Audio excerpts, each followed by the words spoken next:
Let's go.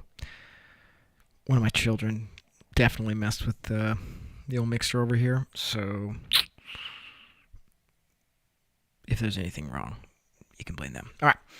It's not all about exercise. I'm trying to get like a little more clickbaity with these titles because it always helps, right? That's how the internet works.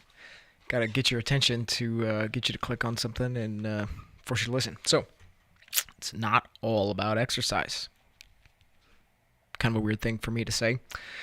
The guy with the exercising facility. But here's what I mean. This week's principle is humanity needs to move in order to survive and thrive. Now, does that include exercise? Absolutely, right? But as we'll see here, as we dig into some of these questions, exercise is actually kind of this modern thing that we have to do because our livelihoods look like this, right? I'm in front of a camera, in front of a computer, sitting on this stool. I guess I could stand up. I probably should, huh? But because of modern life, exercise has become more important, right? I would say for a long time we've had sport, and it just so happens that this exercise regimen has also been turned into sport. But as far as for general population, like yeah, recreationally playing sports, like that's great. That's been around for a long time, right? But to the point that we're at currently, where exercise is really, I would say, necessary to live a healthy and fruitful life for your average person. That's pretty new, right? Because we don't have to do things that are just physically laborious in order to go about our regular lives. So, that being said, let's dig in. Human body needs to move. Well, what do we really mean by that? So, my first question I posed this week was, is your job sedentary? Right? Is your job something that looks like this, where you either sit at a desk or even things where you have to stand? So think like just within the past few months, I worked on a little job out at the recycling center, right? And they've got this fancy new facility with all this equipment, and there's a handful of people within that facility where their job is to stand on this like kind of a, it's not an assembly line, but it's a production line, sorting through your cardboard and your plastics and your soda cans and all that stuff, and their job is to pick certain things and throw it here, throw it there, right? So there's way more movement involved with all this action that they're doing, right? But they are standing still, right? So it's I observe that person's job and the handful of people who are doing that. And that's certainly way more movement than sitting still, and the only thing that's moving is my fingers on the keyboard. But as far as what's happening with their lower body, standing static in that position, that their lower body is still fairly sedentary, right? Super simple thing is, hey, is a standing desk better than sitting at your desk? Well, I would say without a doubt, and it's still sedentary, right? Other than the fact that I would take a standing still position over a seated still position. One of the maybe best things that being at a standing desk offers is kind of the access to a little bit of movement, right? Throw your foot up on that thing, fidget around here, kind of stand in a different position, throw your foot up there, moving around because you're actually in a position that it's more accessible to do that kind of stuff, right? So because of the nature of modern life, we have to kind of, since we kind of live most of the day down here, most people, we have to have some elevated stuff way up here in the form of what we do: higher intensity exercise, lift heavier things, get your heart rate up really high, right? so leading to the second question, hey, how many times a week are you actually exercising? Like this balance between being sedentary and exercising, by all means, right? This is a piece of what we mean by, hey, you need to move, right? If normal life does not include you getting into, end range of motion through all of your joints, we need to kind of fabricate that. That's loud. Can you hear that? You need to fabricate that somehow, right? Through a good exercise routine, right? And so it's like when we introduce this really big contrast from, hey, most of our days we live seated, sedentary, that type of stuff, and we introduce this real high level of physical output and exertion and movement and all this stuff. The question of, hey, how often should I be working out? Well, it really comes down to how much can you recover from, and how much can you actually give to that? Like, I enjoy this stuff enough that I could probably do it more if I had more time for it, right? But those factors of, how much do you actually, if you enjoy it and want to do more of it, awesome. But also, you can't do so much of it if it is outpacing the rest of your lifestyle and what that supports in terms of recovery, right? Real simple one. If the only way for you to work out more is for you to get less sleep, that's probably not going to work out for you. You're probably going to end up with a better result, better outcomes, getting the appropriate amount of sleep to actually recover from the work that you're doing, right? There's you can't burn a candle at both ends. You can't actually make improvement, get benefit from more activity if you don't recover from it, right? And so that's when you see, hey, you actually start getting worse and worse and worse, and kind of have some type of, either injury or, big, like, breakdown, exhaustion, adrenal fatigue, like the list goes on, all these things of just essentially being overworked, right? So that's certainly something to keep in mind. But there's also ways to, fudge with this, even with the modern lifestyle, right? And so my question I posed today was, hey, what kind of movement are you doing outside of the gym, right? A really simple thing that I like to do is, hey, when you are living your modern life and picking up your groceries and buying your stuff at the store and all this stuff, because you don't have to, grow and raise your own food and all this stuff, hey, park at the back of the parking lot. That's a simple one, right? And really leading into my question for tomorrow is, hey, how many steps are you getting through today? Because that low level of, again, movement, motion versus stillness, that's the step count is a really, really simple way to kind of get a gauge on that, right? So I'm at 5,000 steps here. It's noon, aiming for 10,000 steps a day. That's a what I would call a relatively active lifestyle. But I'll tell you what, yesterday, I guess I could probably pull up my phone here.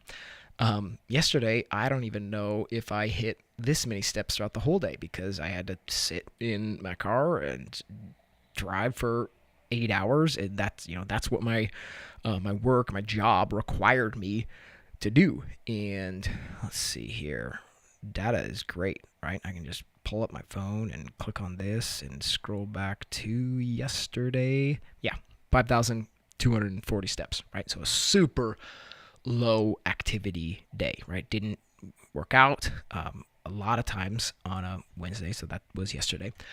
I don't do any heavy lifting or higher intensity stuff, but a lot of times, because I know that it, most of those days they have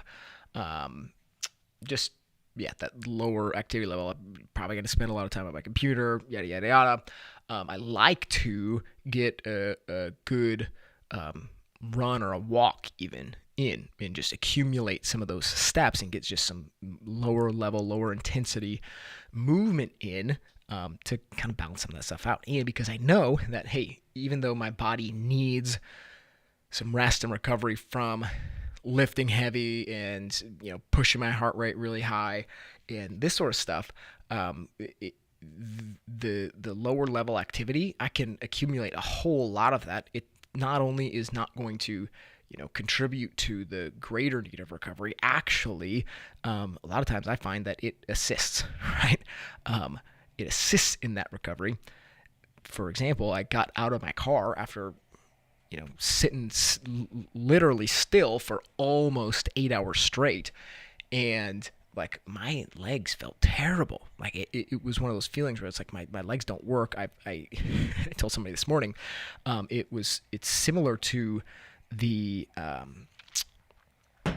like when you finish a race, right? A run where you run hard, almost completely exerted, and you cross the finish line and you stop, and it's like, oh my goodness, my legs are just like, that was it, right? It's done, and they aren't even functioning anymore. That was the feeling I had from all I was doing was like not using my legs, not contracting those muscles, and it's like they, in a few short hours, it's like they friggin' forget to work. So that's certainly another factor in here. So accumulate as many steps as you can, man. Walking's phenomenal. Do as much of it as you can. And like I said, with the whole parking at the back of the lot thing, there's ways that you can kind of manufacture some of this stuff. Who says you have to sit on your butt when you're taking a phone call, right? Get up, walk around. A lot of people do this naturally because your brain starts to work better when you have a little bit of movement. I got yesterday afternoon, when after I got home, I had a phone call, and it was just like a subconscious thing. I was taking the trash out, and then I'm getting this phone call, and like rather than going back inside and sitting down and taking the phone call, I just naturally just start pacing, doing circles around my driveway.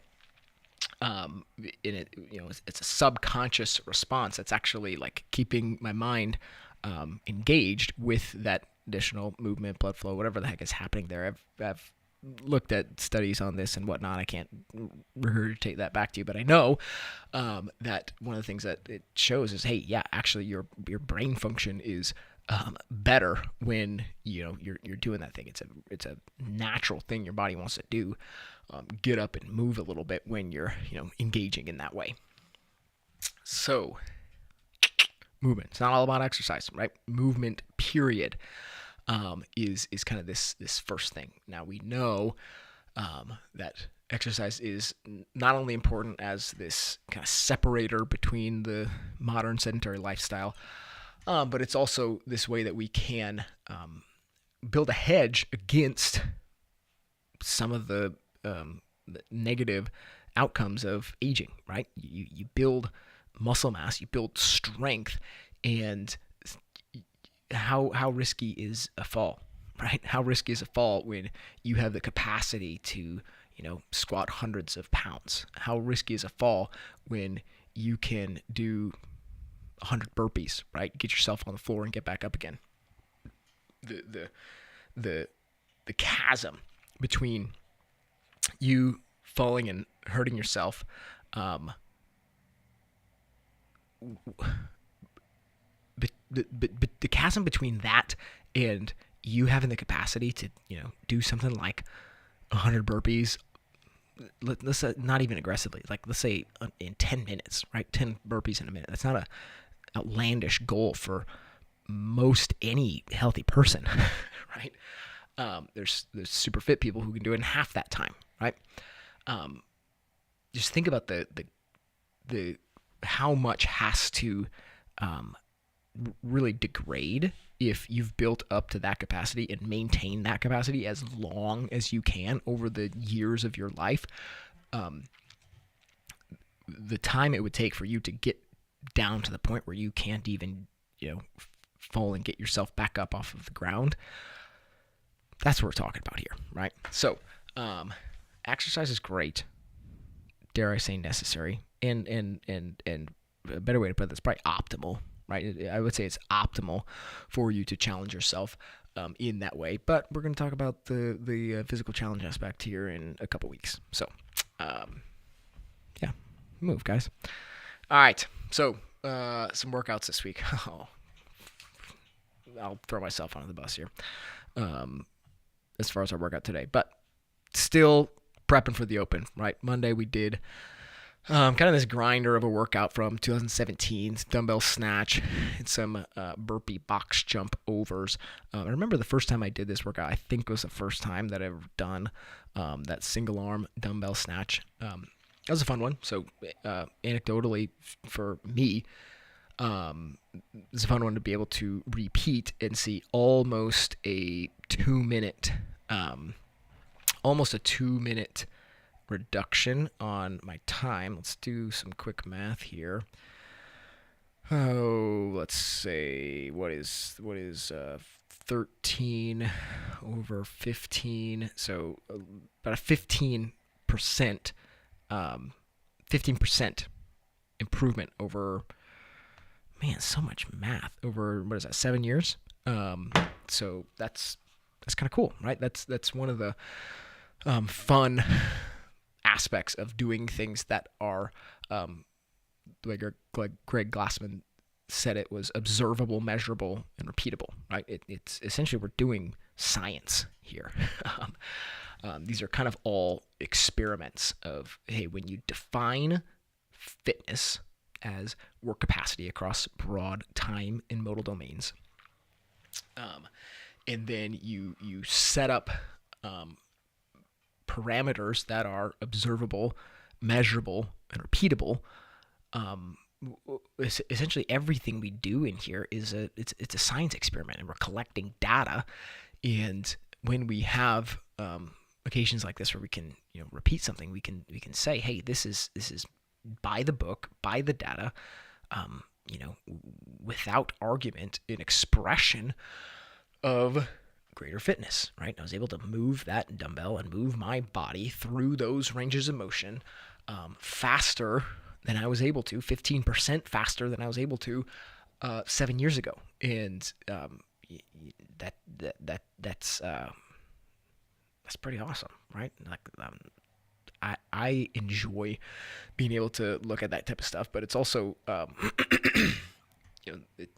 it's proof that, hey, what you're doing here, it works, right? We're looking for an outcome in improved fitness. Great, we define it and we go after it, and we should have things like this where we can look back and assess where we're at now and say, hey, yes, it's working. And if it's not, great, let's make some changes and figure out what's wrong, and fix it. But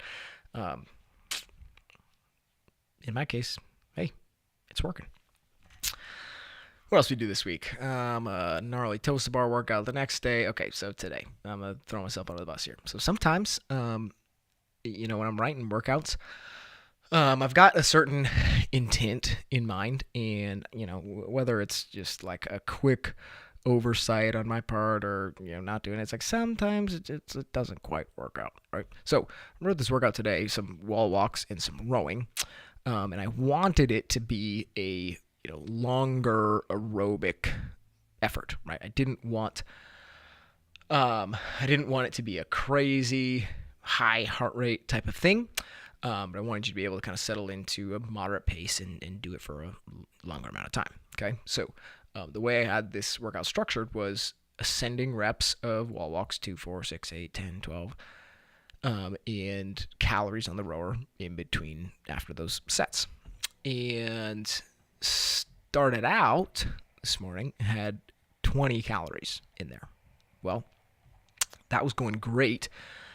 Until about halfway through at a 20-minute time parameter on this. It's going great until about halfway through it. And about halfway through it, I realized, oh boy, I'm going to reach muscular fatigue here, muscular failure, localized, stamina is going to be the issue way before anything aerobically, right? Because I was just accumulating so many reps, so much volume on those wall walks compared to the time it was taking to get through those calories on the rower. I was like, oh, this is not going well, right? So had to call a quick audible in the middle of that. Thankfully, it was just me and a couple others early this morning, and figured out what needed to happen, right? So there was an intent. Okay, I had an intent of I want this to feel this way, and unfortunately, the way that I had it written out didn't elicit that stimulus, and so adapted on the fly, extended that row 30 calories instead of 20 calories, right? That got you to right at the end, the last 2 sets you did on the wall walks, those were okay, it's starting to become a grind, and then not getting to the point where you're just like sitting there, right, and just sitting there not doing anything. I think that type of place, that type of feeling is totally fine in a test, right? If you're testing your capacity in something, I think many people should get to that place, if that's the aim. Okay, that wasn't the aim of this. It's not. I don't think there's necessarily. Well, I shouldn't say this, but for the most part, there's few bad workouts. You can certainly write stuff that's just like irredeemable, but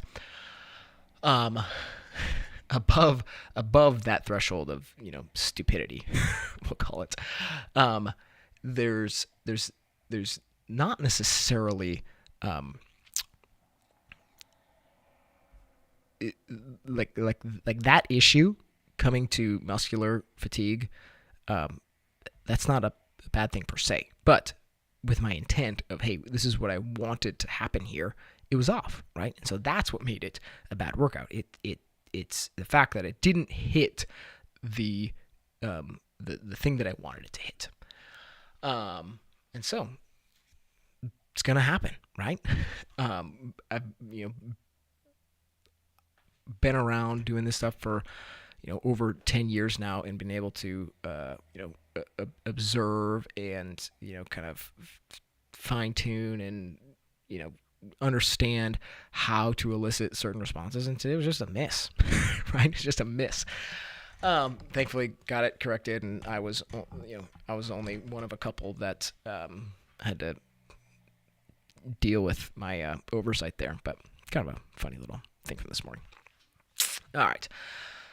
Let's look forward to next week. So next week, the Open, CrossFit Games Open, it starts. So next week is gonna be, it's just weird. So the weeks of the Open, quite frankly, are challenging to program around because of the element of the unknown, right? So because of that, we what I don't want to do is have, so it's 3 weeks long. I don't want to have 3 terrible weeks of, quote unquote training surrounding these 1 workouts a week, right? And so, my challenge is, okay, how do we, do something at, how it's going to work is, hey, words. These workouts get announced on Thursdays. Okay. And so Thursday is when, I know, hey, this is this workout that we're going to be doing. The submission window is between Thursday and Monday, right? So we've done for a while, long time, is a lot of people do them on Fridays, but I find that, hey, there's enough days here that I don't need to risk doing a movement programmed on Thursday, right? People come in early morning on Thursday before the thing is announced, and then find out, hey, that's the thing for this week, and do it right again, repeat it on Friday, right? I just want to completely avoid that. So we do Saturdays, right? Do Saturday mornings. That's the workout of the week. And so what I do is Monday is going to be the hardest thing that I have programmed. And even that, I don't want it to be something that is so high volume in one specific movement pattern that it's going to really tank you for a number of days, right? But then it's going to kind of gradually taper for the rest of the week to the point where I already have a workout in for Friday that it's kind of like, hey, no matter what shows up that we would do on Saturday, what we're doing here on Friday is like it's going to be great. It's going to be good and set you up for success no matter what that is, right? And as the weeks go on, and certain things get eliminated, right? It's like, hey, if we do a bunch of squatting on week 1, I can pretty much guarantee that there's not going to be a ton of squatting on week 2, right? So it's like that movement pattern is a little more accessible than, as you go, right? Getting way up in the weeds here. But so because of that, next week we are going to do one last repeat of an open workout. And we're going to do it on Monday. And the reason I'm doing this one specifically on Monday is because it's one that we did last year, right? So because I know and it was a repeat last year. So it was originally a workout from 2014. They repeated it in 2023, and so I know, it is not, I can say with 99.9% confidence, it is like that one's not going to show up this year. Often a repeat workout, but it's not going to be this one. So we're going to do that one on Monday. So if you are following along, you can already do the math and know what that is. And so if you don't, well, little history lesson, go figure it out. That's what we're doing on Monday.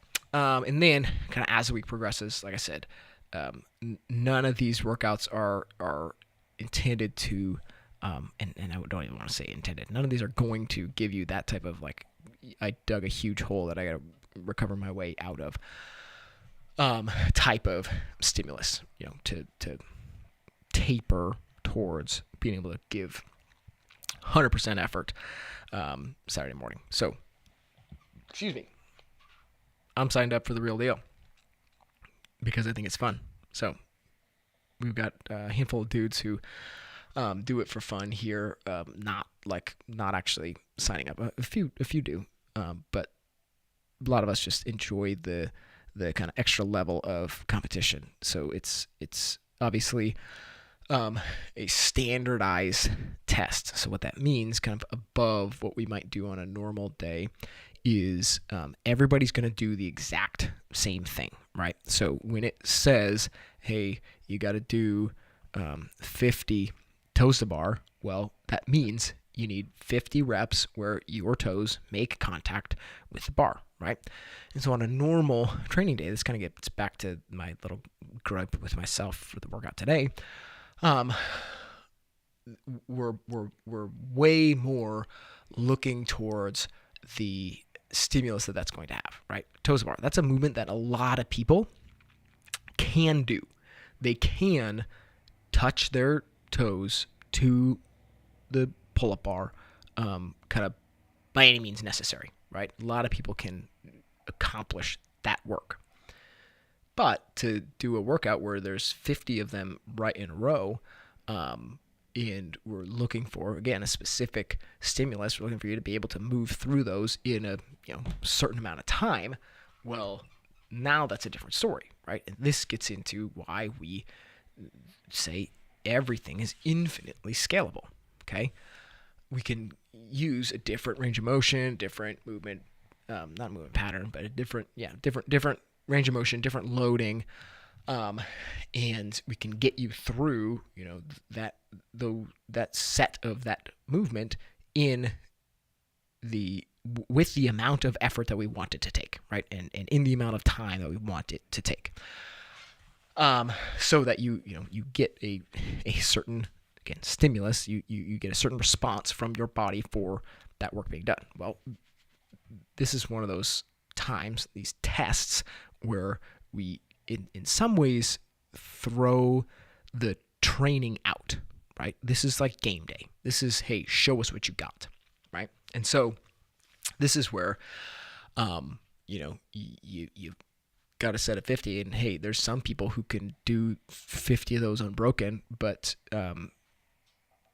to keep things standardized, it's like there's also going to be people who are doing those one at a time and having to rest in between every single one of them, right? And so yeah, it's a totally different approach. And one of the other fun things that we do, fun is relative here, uphold those standards, right? And we have judges watching your movement, making sure that you fulfill those movement standards, and you hit the right amount of reps that are counted for you, right?